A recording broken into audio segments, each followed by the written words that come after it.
नमस्कार। कभी ऐसा हुआ है कि कोई ज़रूरी ईमेल भेजा हो और कोई जवाब ही ना आया हो? या ये सोचकर सिर खुजाया हो कि किसी सीनियर को, किसी ऑफिसर को ईमेल कैसे लिखें? फिक्र मत कीजिए। आज हम फॉर्मल यानी औपचारिक ईमेल लिखने की कला को इतने आसान तरीके से समझेंगे कि इसके बाद हर ईमेल अपना एक ज़बरदस्त इंप्रेशन छोड़ेगा। तो आज हम क्या-क्या जानने वाले हैं। सबसे पहले हम फॉर्मल और इनफॉर्मल ईमेल के बीच का फर्क समझेंगे। फिर ईमेल के सभी जरूरी हिस्सों पर नजर डालेंगे।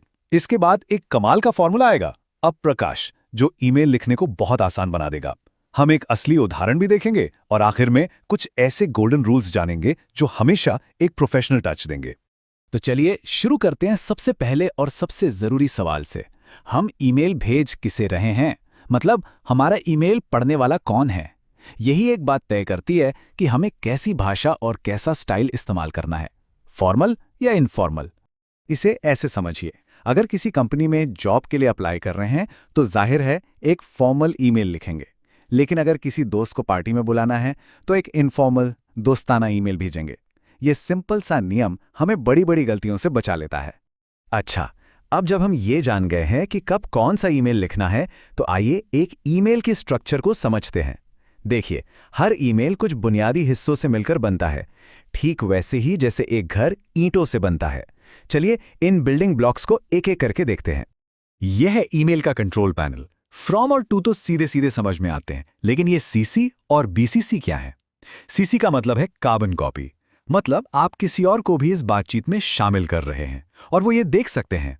बीसीसी का मतलब है ब्लाइंड कार्बन कॉपी, यानी आप किसी को सीक्रेटली लूप में रख रहे हैं और बाकी लोगों को पता नहीं चलेगा।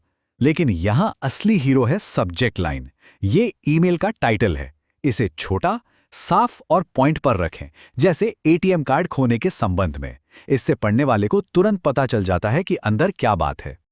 और अब आता है वो हिस्सा जिसका हम सबको इंतजार था, हमारा सीक्रेट वेपन, अप्रकाश फॉर्मूला। ये एक ऐसा आसान सा शब्द है जिसे याद रखकर हर बार एक परफेक्ट फॉर्मल ईमेल लिखा जा सकता है। चलिए अप्रकाश के जादू को समझते हैं। अ से शुरू होता है अभिवादन, जैसे महोदय या मैडम। फिर आता है प, परिचय, जिसमें बताना होता है कि हम कौन हैं। प्रा से हम बताते हैं प्रसंग, मतलब ये ईमेल क्यों लिखा जा रहा है।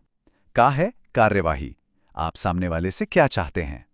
स से होता है सम्मान के साथ समापन, जैसे धन्यवाद। और आखिर में सन, संलग्नक, अगर कोई फाइल साथ में भेजी है। देखा कितना आसान है।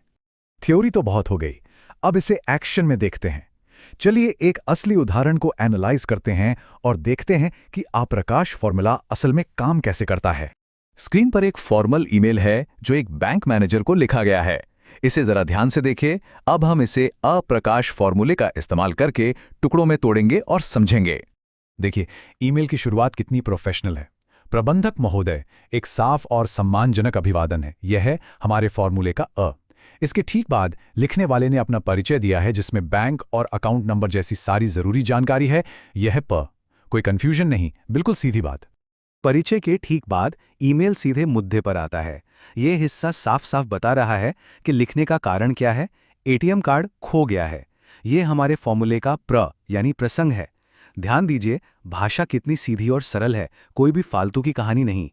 अब आता है सबसे जरूरी हिस्सा, का यानी कार्रवाई। यहां लिखने वाला साफ साफ बता रहा है कि वो मैनेजर से क्या चाहता है। पुराने कार्ड को तुरंत ब्लॉक करना और एक नया कार्ड जारी करना।